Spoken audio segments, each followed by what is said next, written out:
How was your experience in Qatar?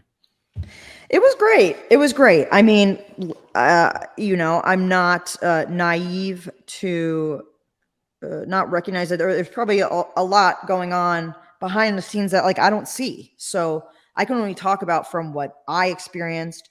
Um, I had a great experience. I think that there is benefits to bringing soccer to different parts of the globe.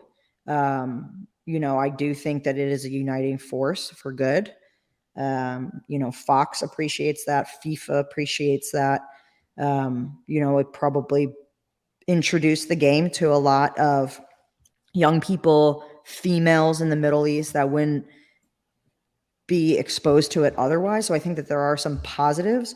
But that's not to say that it was all positive. I think that like our brains can work in a way that allow us to hold both things at the same time. That like maybe certain topics weren't addressed properly or should still be investigated, and it serves some positive things. So at the end of the day, I had a great couple of days. I was not there for very long, and I was already actually back in the US before Messi won and Argentina won. So I mean, what a story, right? I mean, Messi deserves it as probably the best of all time.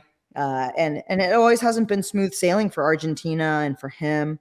There's a lot of parallels that are going on in the Women's World Cup right now. You have Megan Rapinoe basically saying that she's going to be retiring after this tournament or after the season.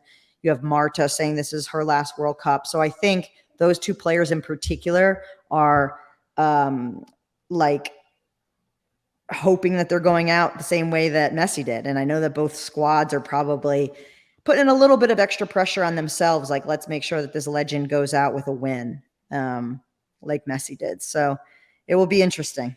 That's for sure.